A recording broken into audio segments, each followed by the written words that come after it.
the Happy Hour podcast with your host, Joel Fleischman. Hello, welcome to the Joel Fleischman Happy Hour podcast, episode number 56, with my friend over here, Vinny Egle. Yeah, How are you, Vinny? Good. Vinny, we got a famous 56, and we have a special guest producer today. We've got Luke Schill filling in for Holden Surway. Hi, Luke. Shout out to Holden. Can't be here today. His car broke down or some senioritis. Horrible excuse, I'm sure. So Vinny is here today. Well, first we got famous 56s. We always do the numbers of the podcast. So famous 56 jerseys. Shoot, Luke, you got any in your head? Famous 56. 56-year-olds. No, Ben that's Stiller. weird. No, jersey numbers. Man, we got a weird. I can tell we got a guest podcast. Nobody's got a jersey number for 56. 56. I'm not a huge sports guy. There they are. Pat Swilling, not very many. Hardy Nickerson, liked him a lot. I don't know who the hell them other people even are. Derek Johnson, middle linebacker numbers. Hit the greatest NFL players. That's weird. 56 is a wide open number. I don't know any NBA guys. That's horrible. All right. Lawrence Taylor. Oh, There you of go. course, There's Lawrence the Taylor. running That's back. the one. That's the one. How could we That's forget? one. Big hitter. That was the one I was thinking of. I Right. was thinking Clay Matthews, that's 52s. 56, put 56 Packers in. Okay. 56 Jersey Packers, I'm curious. We've already lost like half the people listening.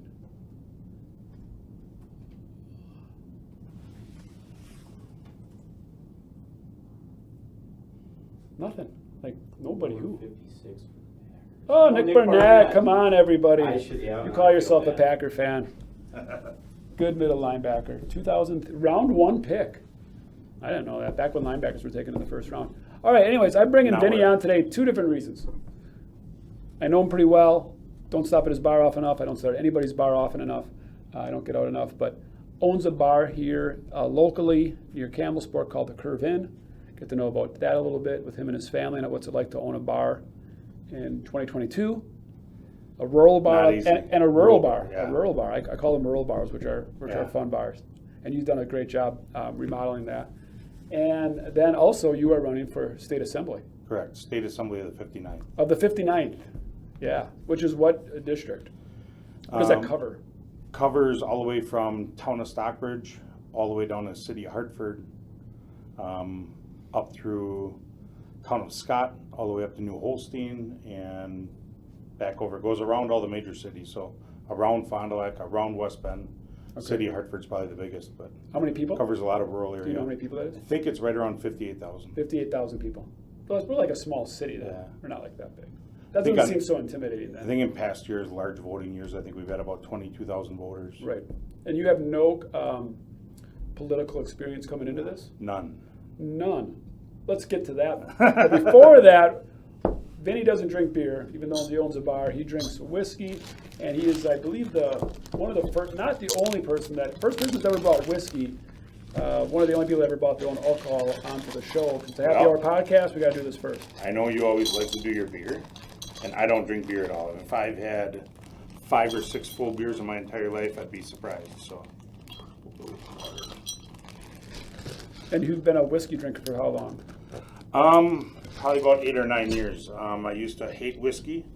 My dad passed away 8 years ago in March, and Sorry to hear that. one thing he always loved was this green label Jack Daniels I always heard about. So this green label Jack Daniels is only sold in 5 states, and Wisconsin's not one of them. So you're breaking it right now for us. This is big. So we're I feel definitely honored. doing Thank something you. special. So what does the green label mean? So it's a little different. It's got a hint of rye in it. It's aged a little bit less, so it's a little bit lighter in color. But the biggest thing is it doesn't carry the afterburn. So like most people don't like Jack. It's got the whiskey flavor, same Jack whiskey flavor. It doesn't carry that charcoal afterburn, the barrel afterburn. When you go, Yeah, like Doesn't you need have to that. chase it with something. Yeah. Like here you can Yeah. sip it, and it's Well, a great sipping I'll let you know what I whiskey, think and you about don't have to chase it. It's amazing.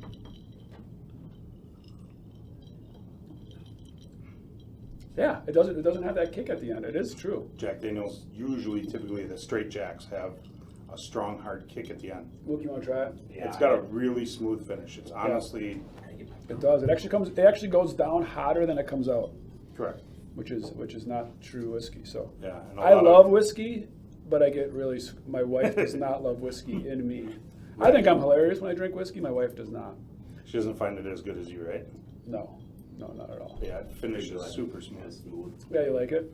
I do. Luke likes it. All pretty right. amazing. So Yeah, why? So So my dad passed. He Yeah. loved this Jack Green label, and I started doing shots in memory of him, and I got turned on to Jack, and then obviously I'm overweight, and I've been trying to lose some weight, so I figured Jack and water is good. So Yeah. if I try to stay away from all the sodas, and so that's your go-to, Jack and water. yeah, Jack and water is Not always typically green the label. go-to. Usually just Jack and water. Usually standard black Jack and label water. Jack and water. Black label Jack.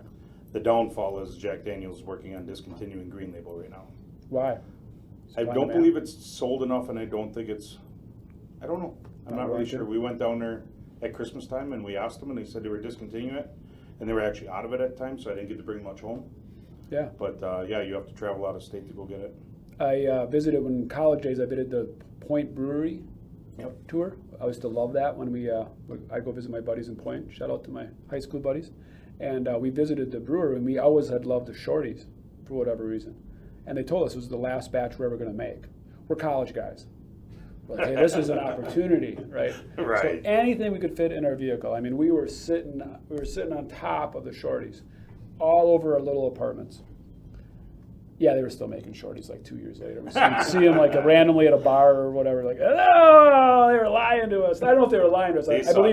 I believe they believed that, but it was not the last batch. They saw college guys coming in, and they're like, "We can sell them." Yeah. Here's the best salesman point: is $120 worth of shorties for getting rid of it. no reason. Yeah, for getting rid of it. So, welcome on. So, how did you get into the bartending business?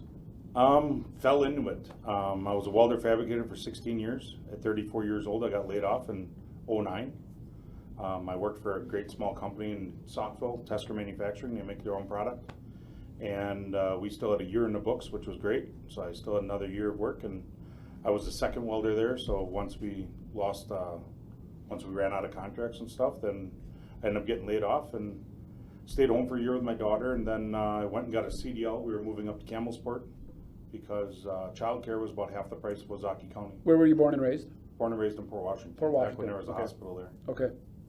And we moved to Campbellsport. It was much cheaper for childcare. We actually chose Campbellsport over Kewaskum because my oldest daughter was going into 5th grade, and Campbellsport offered advanced education in 5th, where Kewaskum only offered 7th grade. So we ended up moving here because of it. And I started driving quad axle, and when I got laid off at winter time, I didn't have enough saved up in unemployment to get unemployment. Yeah. So I ended up trying to find a job, and a guy that I knew rather well had a tavern in Kewaskum that he leased, and he offered me the opportunity to take it over. So the day I took it over, we were on our way home for a vacation for our anniversary.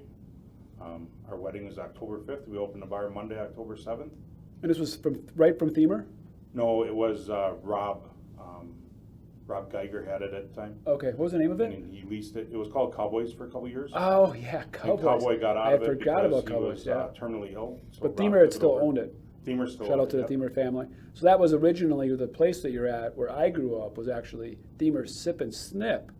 So I would actually get a haircut there, and then directly with one wall by the same owner, you would actually have a sip. So it was literally, I used to play softball for many years for Themer's Sip and Snip. It was a bar / haircut barbershop. So not to narcut any of the fathers, but a lot of guys would bring their kids in, go get them go get their hair cut, and then dads would go over and have a couple cocktails. And Yeah. Well, Themer they're would all always done be on the there. foam and working it. So sometimes the haircut would last an hour because they'd be talking, and sometimes it'd be 30 seconds. And sometimes my haircut was great. Thank you, Themer. And sometimes, I don't know. It wasn't. My mom would be like, what the heck? My dad's like, he was on the phone the whole time. He was making appointments. I don't know what he was doing. sometimes you had to go for a second haircut. Yeah, kind of. You heard that before, I'm sure, right? So then they had the, do you remember the zebra, the striped gum? Oh, a long time ago, yeah. Yeah, what was that called? Do you remember, Casey? Zebra stripes. Was it zebra stripes? Was actually what it was called? He had this crazy gum that was like zebra striped. And so yeah, my dad, that was like the 7-ounce tapper days. He'd have a few tappers after once in a while, and then I'd have the cool gum. So yeah. Yeah, so even when Themer owned it, we leased it for 6 years. Okay. Actually, back to the beginning, I ran it for Rob, and a year later we decided to buy him out And I didn't really have much money, and I made a 12-month plan and paid him over 12 months to pay for all the stuff that's in the bar, like all the bar stools and all the product to buy the business Yep. out. And we ran it over 12 months. Over the next 12 months, we paid him off. And now we're 8 years in owning it, 9 years of having it total, and we're going on 10. So October will be 10 years. You're part of the, Wisconsin Tavern League. thank you, Tavern League. Yeah, that's the word I was looking for. You're part of the Tavern League, and you may know this. You're a smart guy. What are the odds of making it in any bar for a year? It's very low percentage. I mean, what is that percentage, honestly? I don't even know I don't know the overall percentage, but most taverns close within 2 years. And you are raising your family off the bar income. Correct.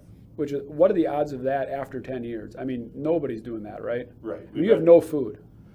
But we have frozen pizza. Yeah, I mean, you So got the we frozen don't have pizza. the You don't restaurant. have a kitchen, put it that way. But the good thing of not having a kitchen is you have one employee at a time. Right, So my wife and I are able to work almost all the hours. Yep. Once in a great while, when you need someone to fill in, you can have someone work. And So you have to split the tips, Don't split tips. which You is get the tips, huge. You get in Right. there, yep, and what you're making. but you And got to have do work. events. You have to work events. You have to do stuff. You have to create it. So I mean, I used to think differently about guys that had a hobby bar, but the thing that's awesome, there's guys that have a full-time employment and then have a bar that just needs to be a hobby bar. And then the thing is, we have a full-time It's their job man bar, cave with the so liquor we're license. forced to work it. It feeds our kids. It Right, pays yeah, for yeah. our house. So the thing is, we have to work it. So Yeah, I think most bars are either an ego kick, a burden, or a man cave. or party place, yeah. Yeah, man cave, party Yeah. case. Like, we don't make any money, but I have a halfway drinking problem, and my friends show up and we do that for. But it until- pays for itself. I mean, Kind you of, can sort afford to of, pay until itself off, someday that's it good. doesn't, you go, I'm done. But if you have good people, right? Yeah. But so you're a rare breed, right? But you do really cool stuff. I mean, some of the things that I know you do is bingo. Yeah. That's been huge. You have an outdoor brat. We built a brat hut. When Self-serve COVID- brat Yeah, when thing. we got shut down with COVID, we built a brat hut out front. What really got me in the tavern business originally was I started a nonprofit 24 years ago to help educate teachers, get students in the gray area. And you're still where doing they're not that. special ed and they're not graduating. Yeah. We still do it today. So we raised over $220,000 just for that benefit. We mainly use it only in Port Washington at this time, but we're going to try and expand throughout all of Ozark County. And even with us living in Kewaskum and Camelsport, we still drive back to Port and we still run that event today. Right. And that money goes where? Say that again. We have our own fund, but we use it to educate teachers. So we set up a program or a place outside of school. If people want to help We with that, invite the where would they go teachers. to? How would they contact you, or what does that fund look like? They would probably have to contact us personally, or The Greater Milwaukee Foundation, It's the through Ben the- Carini Memorial Foundation. Ben Carini Memorial Pool Tournaments. So we also have a Facebook page, Ben Carini Memorial Tournaments. It happens every third Saturday in January, so it's been going on for 24 years. We started out the first year we had 16 shooters, raised $320. Second year we had 24 shooters, we raised like $520. And now I think our highest year we raised $14,000 one year, and overall with investments and everything we raised. So that money goes to help to teachers, and then those teachers take advanced classes, or how does that work? We run a program. The teachers are invited in. They get their Okay. education. If they want, we teach it through Cardinal Stritch College. And explain gray area. What are you talking about? And gray areas where they're not always special ed. Or they're not special ed, but they're not graduating. So They need help. 60% of the students in the middle aren't always easily taught. They just need a little Some push. kids learn out loud. Mhm. Some kids learn on chalkboard. And some kids learn textbook style teaching. Textbook style teaching is the easiest, especially with our classrooms being overcrowded. They have to teach more textbook style teaching, but not all kids learn that way. So we want to help out those kids that aren't always easily taught. They're not dumb, they just don't. I had big comprehension issues. I couldn't read one paragraph, go to the next paragraph, and remember what I read in the first paragraph. Right, my So wife the will read comprehension. hi Pam. My wife will read the same page in a book, 7 times, and she'll be like, "I'm done with this book." Right. If it's fictional, she can follow it, but if it's beyond that, she has a hard time. Very smart girl, but that second page gets to her. Even reading car magazines, I have a hard time. I just can't follow it long enough to. For it to digest But somehow. you can watch TV, you can watch History Channel. I mean, there's so many people nowadays. We're fortunate nowadays. Times have changed with technology. It does help people learn better. Mhm. Certain things, technology leaves people behind, but hopefully we can all figure that out. And I think the schools have definitely capitalized from when I started. We started a program, 16 students a year on average were dropping out of Port High School. So it was a major issue we had in Port Washington, so that's why we started there. The gentleman I do it for, Ben Creaney, took 5 years of high school to graduate. His dad went to his graduation. There was nothing special. The kids that do it in 3.5, that not to say they don't work for it, but the thing is sometimes they're just easily taught and they don't have to work as hard. Some kids never take a book home and they take their testing and they pass every time. Some kids have a hard time remembering all this stuff, Right. and they don't test well. So he took 5 years, and shortly after graduation, he found out he had cancer and died 9 months later. Oh, it's awful, yeah. So I was at his funeral. I'm like, what can we do to remember him by? Yeah. And some friends and I got together and we started. My mom ran a pool league. So So that money goes where? I still don't quite understand it. The so we have money our goes- own private fund, Yes. and then we invite the teachers in to educate teachers. So then You that teach us is how to free. teach different. You teach teachers how to teach differently. Correct. And it brings them, primarily it's a book study program through Parker Palmer. He was a speaker out of Madison. Okay. Retired a bunch of years ago when we got going. Courage to Teach program. So it's a hardcover book. So it's a book study program that we teach the teachers. And then they have to come back and talk to us, either write an essay or come speak to us. And our very first year, we gave all the teachers and teachers in service a hard copy book, and I think there was 250 teachers, and 4 teachers took us up on it the first year. Year after, we had 13, then we had 15. Class size is 15 at most, but it's free for the teachers, and then after that, if they want their future education credits, they could pay the extra. I want to say it was around 150 Right. bucks. And you're still doing that. Steve Creaney retired from his dentist business, so we haven't done it in a few years, but we're gonna work on trying to get back in. And the lady that was teaching it for us out of Cardinal Stritch moved out of state, so we had to find a new person to teach it for us, so we're gonna Well, God bless you for that. try and get someone involved, and we might have to pay them to finish up their, and that's what we did with the last one, be able to teach our program. So back to the bar business. Again, we kind of hinted on it about what is the secret sauce that makes it work for you guys? Family. Everybody that walks in the door is family. So it's important that, it's our family running it. And I think that's what it is. A lot of those bars that you see working are family run bars. There's a lot of bars that have every different type of operation and they work well. Just you gotta find the right way to get that one to work. And every community is different. Every rural to village to city to, college city is different than a rural community. A lot of times people complain about drink prices, but a lot of times it goes by, I would say, look at your tax base. If you're in Chicago, your drink's that much more because the building costs that much more there. It's their overhead, it's not the alcohol It's the price. overhead, right. Right, that's what people don't realize. It's not the Right. alcohol price. It's what am I releasing this for? What did that bar stool cost? What do the bartenders cost? Right. What's my food cost? Yeah, your overhead. Yeah, Everything's overhead taxes, right. So you're sitting at a bar, owning it, got plenty on your brain, got a young family, run charitable organizations, help people out a lot. I know you help a lot of people out when they need help. How did you get into politics? What called you to this? I decided, when we got shut down, I thought that it was ridiculous that we can get shut down. And even at the beginning when we got shut down for COVID, I thought, this could be dangerous. So I'm like, yep, if we need to shut down for 2 weeks, I understand. We need to figure this out. I think we all thought that. We were all drinking the Kool-Aid, if you will, or just didn't know, right? But after a couple weeks, we were like, this is kind of ridiculous. Nothing's changing. We're not flattening any curve. We know how normal medicine works. We know how normal flu works or coughs and colds. There is kind of herd immunity too. So we had to try and figure it out, but we didn't have any control because our government was controlling us. Right. So that's Very when difficult. you started talking about the government or Right. thinking about it. And fortunately enough, I've been on the board of directors for State Tavern League for 5 years. So I've been involved in alcohol laws. Okay. When it came time to us trying to open up, Tavern League of Wisconsin, we actually got into the amicus brief and got into the lawsuit of suing the state. So we spent a good amount of money to sue the state to get our small business back open. And it's not just the taverns. We stuck up for all the small businesses, but we needed to get back open. Right. So that's what got me involved in politics, was learning how our businesses are run. That's kind of what drove me nuts, is that the lumberyard was deemed essential. Right. Right. So 2 weeks, I'm like, okay, this could be a real thing. I was one of the, I'd see people driving down the road. I'm like, why are they driving down the road? Like, that's crazy. Why are they shopping? Like, this is real. Right. And then I'm like, okay, I'm deemed essential. Like, so people need their cabinets. Like, that Walmart doesn't and make, Target yeah, like, it just started to not make sense to me. I'm like, why is the lumberyard open? Like, we're not essential. Right. Like, we're not. Like, if it's really that bad, people could live without their countertop. For 2 months, Yeah, whatever this was gonna be, however long right? it was gonna Who would have last, thought it we was could gonna live be 2 without years, doing right? it, but, yeah. Yeah, and then I just like, there was no end in sight, and just a lot of weird stuff coming about. Yeah, and I remember supporting you guys. I bought some merch from you guys, and was like, hey, we got to keep these places open. Yeah, This we is sold, we crazy. just had a t-shirt order come in right before we, Yeah, I right remember before we that. got shut Yeah. down, so we just did a big merchandise. Well, I remember that sale. because I wear my Curve In stuff now. People and supported us. Like, how did I get this shit? I'm like, oh yeah. But yeah, it was great. It was really good. I think we all supported each other. But so you started doing that. So how did you actually decide to run for 59th? I said a couple years, so 2 years ago, I said, well, maybe someday I should really get involved. I'm like, Tim Rampton was in our district. I'm like, he's getting older. I'm like, maybe when he retires in 5 years or so, maybe I'd be ready to do that. So I was thinking more like 3 to 5 years down the road, I'd start preparing myself. Fortunately enough, we bought our business 3 years ago. That's when Thema retired. And we bought the business. We have 2 years left. We'll have it paid off. Congratulations.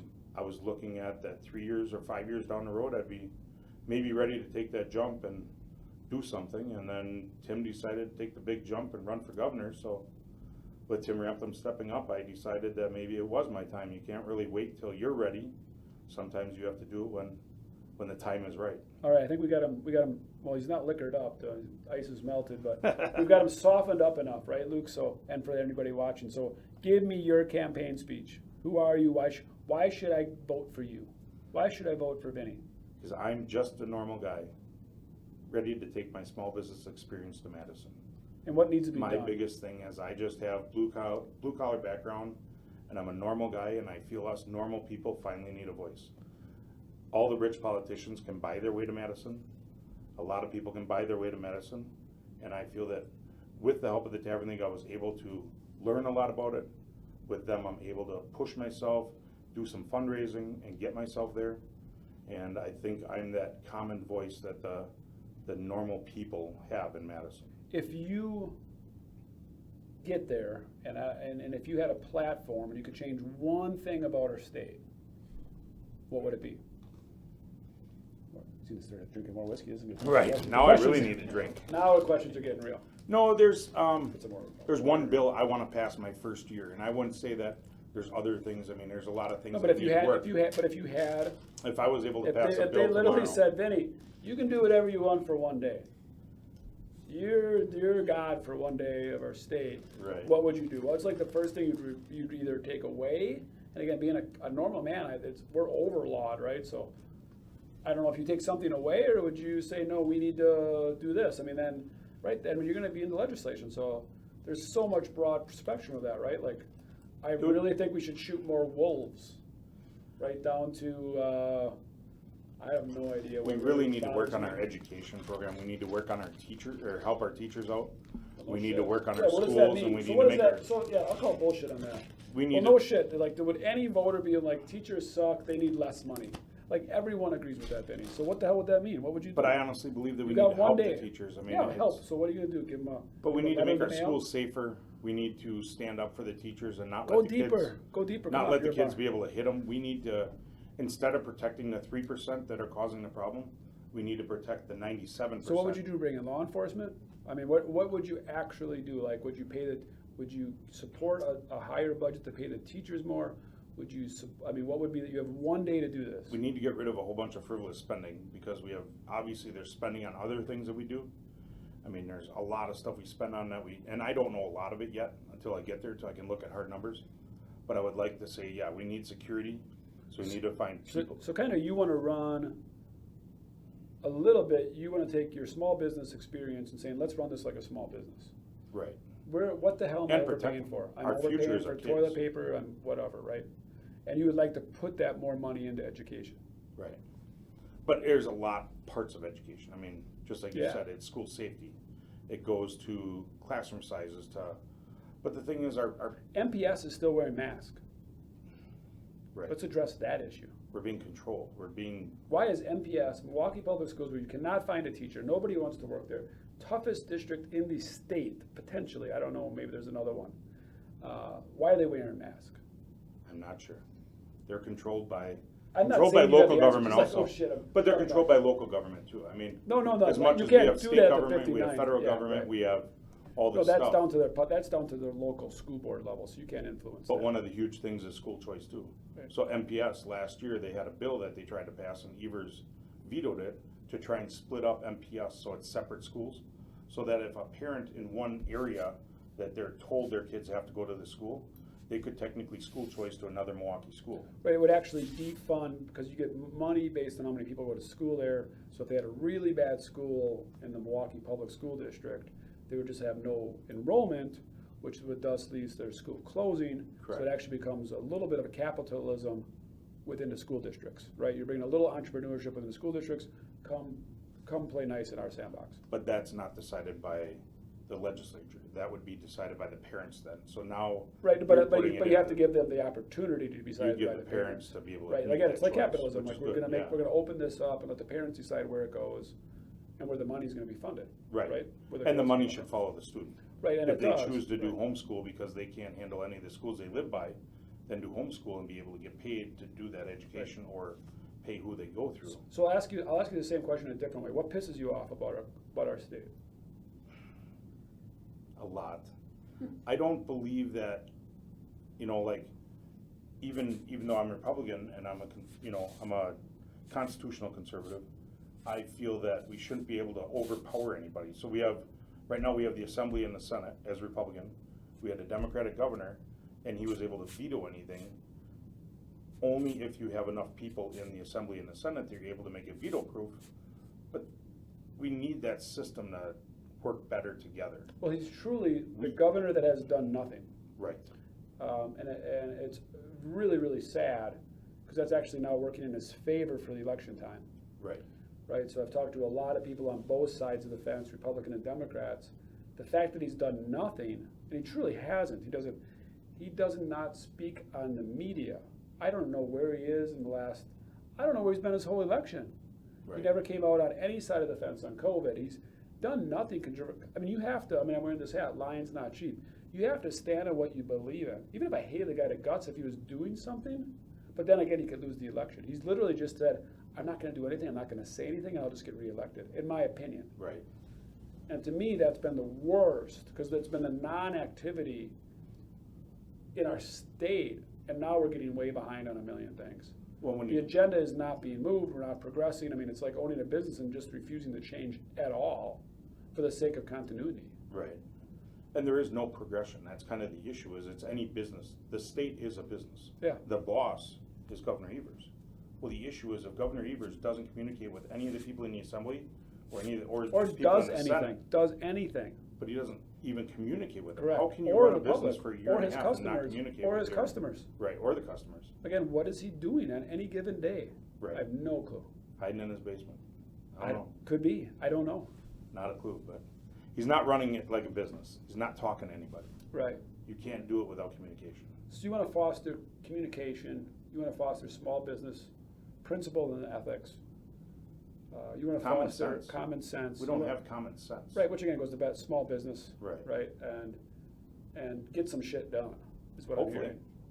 I think once we have a Republican governor, we can get some stuff done. But I also believe that we shouldn't be able to just do what we want. You still want to work with the Democrats and you want to work together, because we used to have two parties. I feel now we have four parties. We have far left, far right, Republican and Democrat. Right. No, we need to try and work together again. Back in the day, we worked together. I feel like we have no Things parties. have been We have- so divided we have for nothing. so long. Right. We need to work together. We need to figure stuff out and do what's best for our state, for all of our people. Right, this whole thing with shooting kids in schools and shooting kids in general, and to me, it's, they blow up when they're shooting kids in school, but 90 miles away in Chicago, they shot 40 people last weekend. I think it was 53 over the Memorial Weekend. 53. So In a it's even city higher than where I you're said. not allowed to have guns. 53, right? So that happens every weekend, 90 miles from where I live, 90 miles. No one talks about that. And we want more laws and more guns. And if I say I don't believe in that, you're like, well, then you're for killing kids. Right. Come on now, I'm not for Not at killing all. kids. It's not the Right. gun killing the kids, Right. it's the person. And even if it is the gun killing the kids, then what are you gonna do? What are you gonna actually? Again, that's where I'm like, what are we gonna actually do? I've been saying it this way, and I truly believe in it. We have a cultural problem in our country, disguised as a mental illness, disguised as gun control. Correct. Right? So it's like, they say it's gone, and that's like, so like if you have a bad culture at your business or my business, what people generally do is go to process procedures or in government laws. Well, if Luke can't do his job, write it into his work duties. If Luke can't do his job, give him a formal warning and give him more process and procedures. Track his time, do this, do that. If you have a cultural problem, that'll make everything worse. So that's what they're doing. They're over legislating everything, and I think that's because of the lack of God. That's a broken two-party system, and it is broken. Like, we need people that are just common sense. I don't care where Republicans or Democrats are voting. This makes sense. Mm-hmm. Like, don't give me all that bullshit, right? Right. Like, get shit done, move things forward. It's a cultural problem in our country. We have people that are so confused and messed up and make no rhyme or reasons, and that's a problem.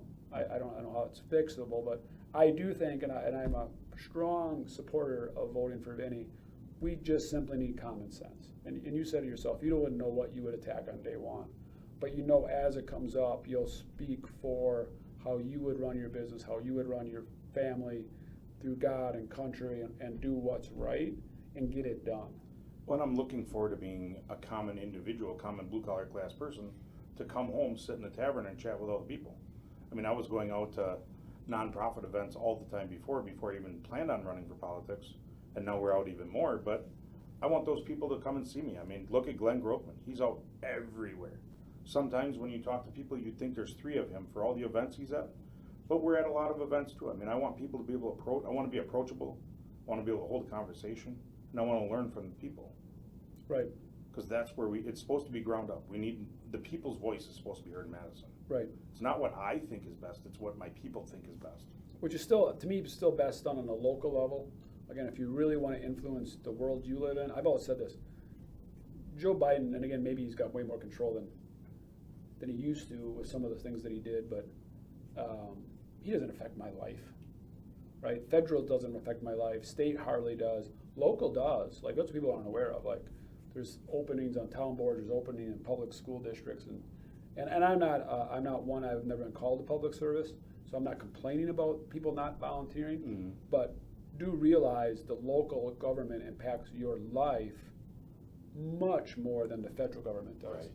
And they all try, but again, the federal government is 330 million people.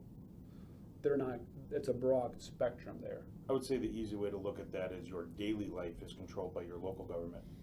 Your monthly life is run by the federal government. Because the thing is Or even, let's even go further. inflation and all the other stuff. Yeah, where you know, daily your life is your local government, monthly's you, Yeah. yearly is federal, right? Quarterly is federal, Yeah, yeah. right, something like that. I mean, you're talking inflation, you're talking to things that affect all of our families every Yeah, day. It's yeah. definitely federal, and we can't do anything about it. Right. You know, the inflation. But, yeah, I mean, I've run into a lot of people when April voting was, I already started my campaign, and I was talking to people and asked them if they went to vote, and they're like, nah, my vote doesn't matter. And I says, no, I said, you need to realize your vote matters more there than even my campaign. I said that local April vote was way more critical.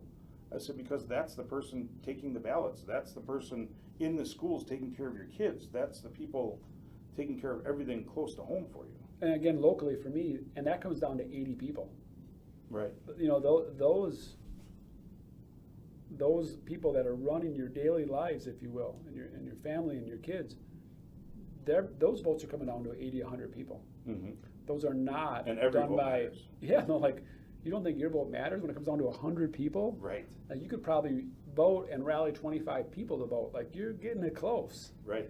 Like, your vote and your influence absolutely matters. So go out and vote, vote, vote. You could have a vote. You could have a cookout that Tuesday afternoon and bring all your friends to the voting center. And I still think, I'm trying to teach my kids that, and even if you truly believe your vote doesn't matter, you have an obligation to the heroes and the legends that died Before you. proudly and nobly and knew they were going to die and did it anyway for your right to vote. Right. You not voting because you were busy and at Golf League or your Netflix movie was on or you were tired after supper, like, bullshit. Mm-hmm. Get your ass and vote because of the people that gave you the right to vote. And we're so spoiled in our country. we don't We are understand spoiled. how many people don't have the right though. People say, the USA sucks, and where else do you want to live? Right. You want to go to freaking Canada? You want to go to freaking Mexico? You want to go to Europe? Like, where else? Like, when they say the United States sucks, I'm like, where else do you want to live? Like, you better check that before you say the USA sucks. And I think that's Because we're it. I Like, think if we that's- fall, everybody falls. Right. We're holding this whole world together. If we're out, everybody's out. I think that's one of our demises, that every generation gets softer. We do get more spoiled every day.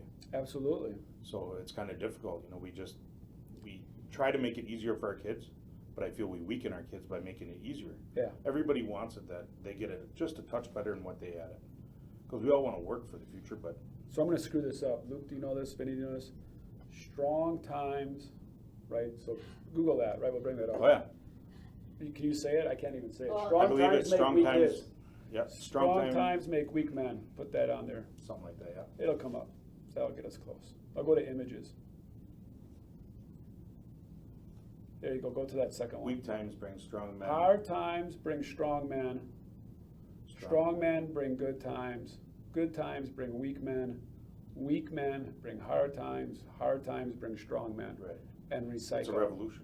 It's a rotation. That has been going on for thousands of years through, going back to the time of Jesus and Roman Mhm. culture. That's a fact. That's a fact. You have to raise strong people to have good times. Yeah. You have weak people that rely on the government through PPP loans and not working, and government handouts and assistance. You're going to end up with weak people Right. that don't know anything. You're going to have hard times. Those hard times then bring strong men. Strong men then bring good times. It's a rotation. Keeps going.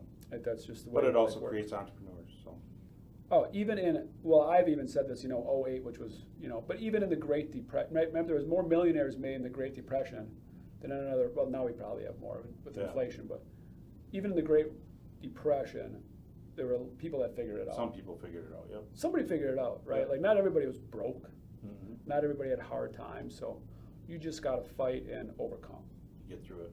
yeah, And I think one of the other things we definitely have a major problem with is definitely the mental illnesses that we have, and we have to try and take care of that. Yeah, you probably see that at the bar. So Somehow So, fund it, somehow I said figure it it's a really tough industry, like the tavern league, the bar industry. Your best customers have a drinking problem. Not all of them. But I mean, some. But There's I'm a few. saying I'm not saying that Yeah. to be rude or that's a Oh, horrible not at all. business model. Yeah. But that's a challenging business model Mhm. because that's walking a fine line, right? And you care about it. I see you every day. Yeah. Yeah, I care about you. You're now my friend. You're one of my best customers. We have a connection. You spend a lot of time here. Right. But now I'm worried about you because you spend a lot of time here. But that's one of the best things about the Tavern League of Wisconsin is we actually have a safe ride program where we pay $1 per mile to take everybody home. Yeah, isn't that great? So the thing is, I'm able, like, my wife can drive someone home, or my daughter or we can drive them home, and a lot of times we try to follow each other and take their vehicle home. We've taken people all the way to Sussex from Kewaskum already. So if I'm at, and again, not that you're promoting that, right? Like, Yeah. don't come to the curve in and get bombed and make me take Right. you home. But if I get But at it's the not curve true. in and things happen, and through the tavern league, explain how that works, because that you kind of hinted at it, but how So you does try that to, actually you work? try to let your So it's me bartender and know Luke. He's being an idiot. I'm being an idiot. I don't know what happened. We lost track of time or whatever, or our ride left that we thought we had. Yeah. Let's say we were trying to be responsible. And Vinny, you need a Casey, ride. I don't know what we're gonna do. we need a ride home, yeah. So then what happens? So we do as an owner, as an owner for me, as part of the Tavern League, I have slips from my county. Take you home, I fill out the slip, you get a complete free ride home, it's paid for by the Tavern League, and none of that money is tax money. It all comes out of the backside of each drunk driving. So you get reimbursed. We get reimbursed from the county Tavern League, and then the state Tavern League reimburses the county. So you're Tavern similar to like an Uber-esque, in-house League, Uber-esque. somewhat. But don't push it, right? But it I mean, gets like, paid- but it don't gets come paid to curve for in and out be of- like, I need a. We Yeah. go every Tuesday night and we get rides home. But now the downfall. Mom drops me off. Well, that's what Luke. The would do. downfall is we're in a rural area. We don't have any public transportation. In those cities where it's big public transportation, Green Bay, Don't we have Dane like County. one Uber girl? She's like Uber there pickup might girl. be- Did she disappear? Well, Uber is, Luke, you would know. How many Uber people are in like this area? There's like an Uber Dave. I've there's heard Uber of Dave, some. yep. Uber Dave's back? Are He those does a like- lot of rides. But Uber is typically run by a credit card system. Right. So for us to do it, we can't really do it through Tavern League. We are Right. working, there is about 3 I'm just saying you counties. have like an in-house tavern league. Yeah. We'll take care of you. So we do it cash wise, but Right. So how Okay, we had some technical issues there, so I'm gonna crack a beer. The second portion, the last 10 minutes, is brought to you by Central Waters Brewery. I don't even remember what we were talking about. Luke Schill is getting fired from his That's temporary part-time job. This will be his last podcast. Sorry, Luke. This is a good advice. You know, Vinny, I know in KC volunteer a lot, and thank you guys for that. I always say when I volunteer, I'm like, I hope I do a horrible job so they never ask me back. I must do just good enough because they always ask me back, but I'm always like, I'm really trying to do a bad job, so you like don't put me on the committee next year. Well, it's hard enough to find employees that you pay. It's even worse to find people that want to volunteer. Yeah, so I try to do really awful, and then hopefully they'd be like, well, what about Fleischman? No, he's horrible last year, but there's got to be somebody else. So Luke's doing that. He's filling in today. This is not his job duty. He's trying to get fired. I get it. So cheers. Thank you again for coming on. Let's reorganize this conversation. I don't even know where it was. So again, I apologize if it was the podcast. Blame Luke Schill. Luke.Schill@drexelteam.com if you'd like to contact him direct. So let's go back to your campaign. Two different things we want to talk about before we got about 10 minutes left. I want to hit on taxes. That's with inflation and everything. I want to talk about that. What's your stance on some tax issues? So with being a blue collar guy, I feel that we need to get rid of state income tax. And I think with a new governor, I think there's a good chance.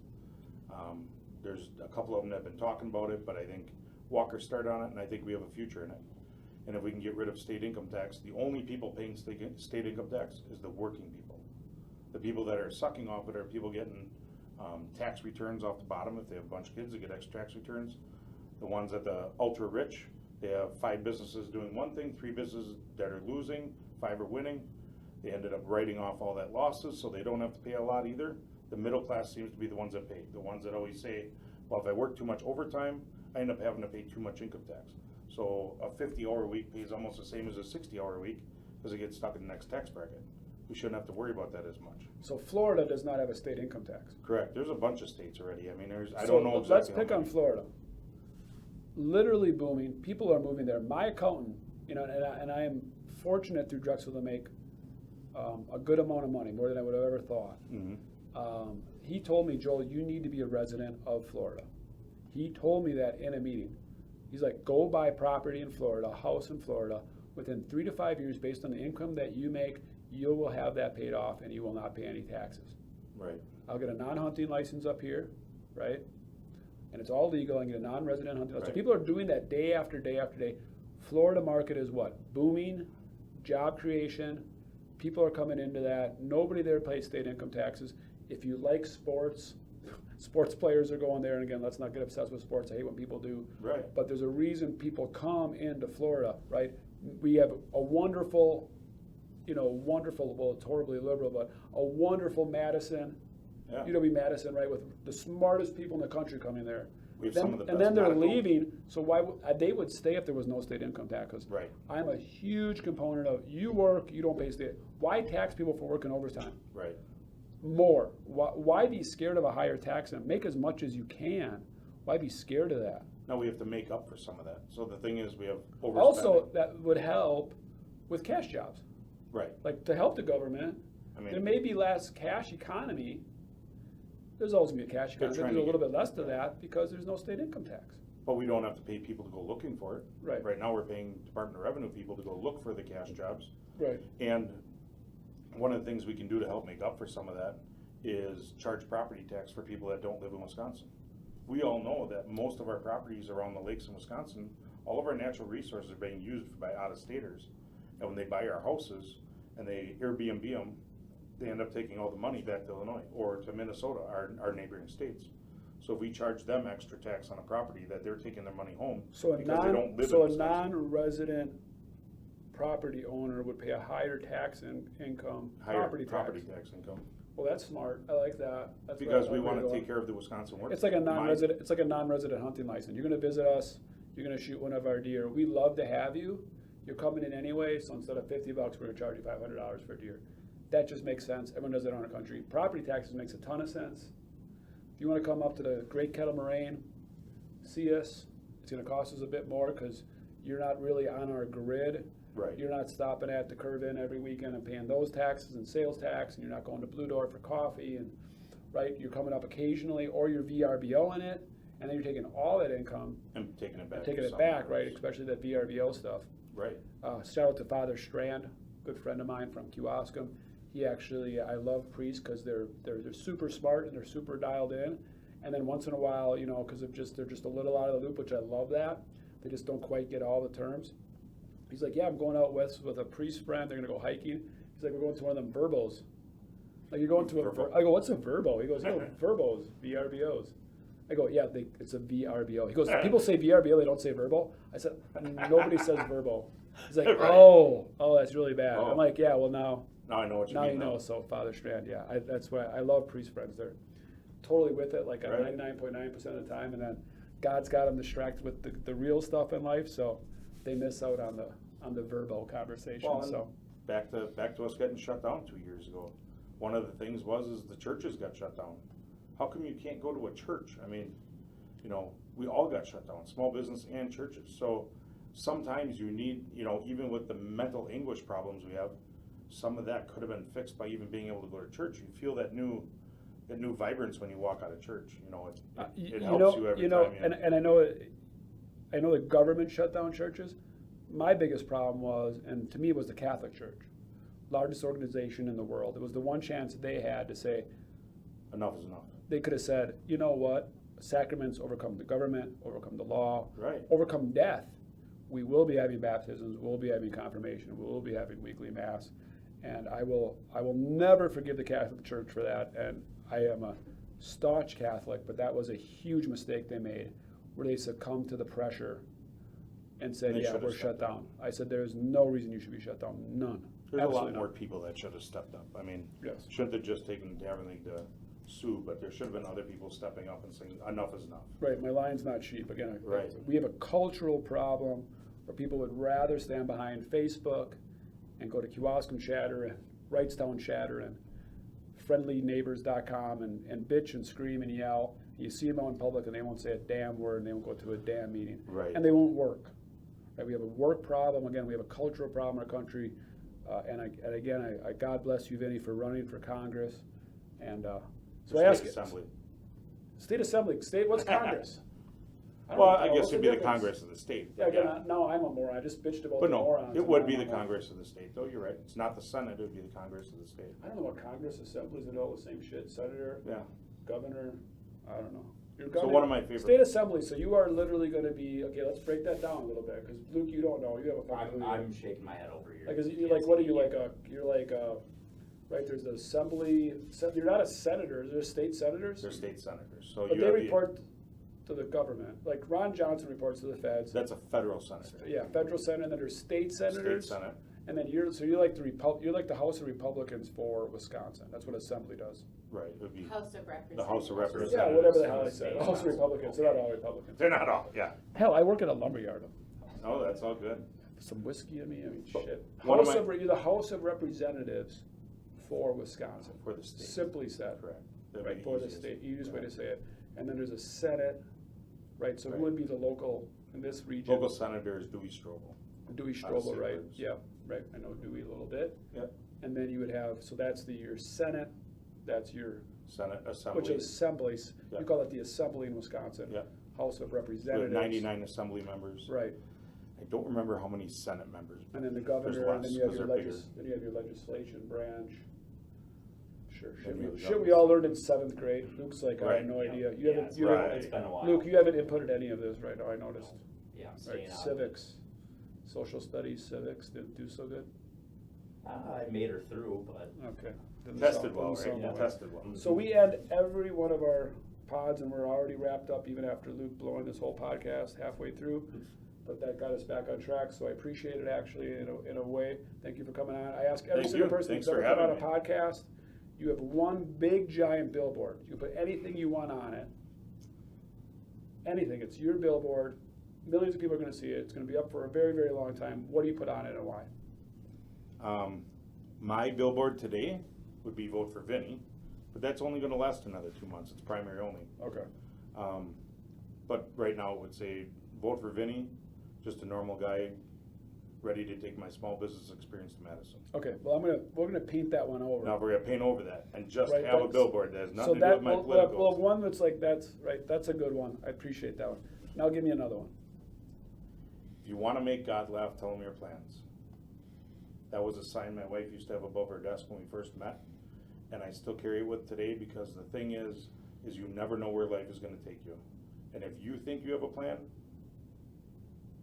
it's just not gonna happen, because God has a different plan for you. I agree. I mean, you have to. I love that. I love that so much. There's a thing called Amar Forte. Right, put that up there. Amar, A-M-O-R, Fati, F-O-T-I, I think.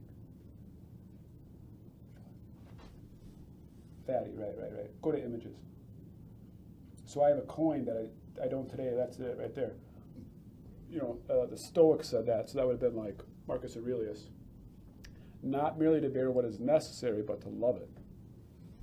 Right. So again, it's your fate. It's amor fati is the love of fate. Okay. Right. You have a fate, and no matter what it is, you don't bear it. You don't just bear it. The goal is to actually love it. Right. So Right. when bad things happen, that's your fate. So how do you actually not bear what is necessary, but to love it? Right. To not weather the storm. You know, I have a saying that I really have come to love. You know, like when things happen. You know, the devil whispers in your ear, right? The devil says, you're not strong enough. You're not strong enough to weather the storm. You're not strong enough to get through. This is a tough storm. Just shut it down, right? And you yell back at the devil, I am the storm.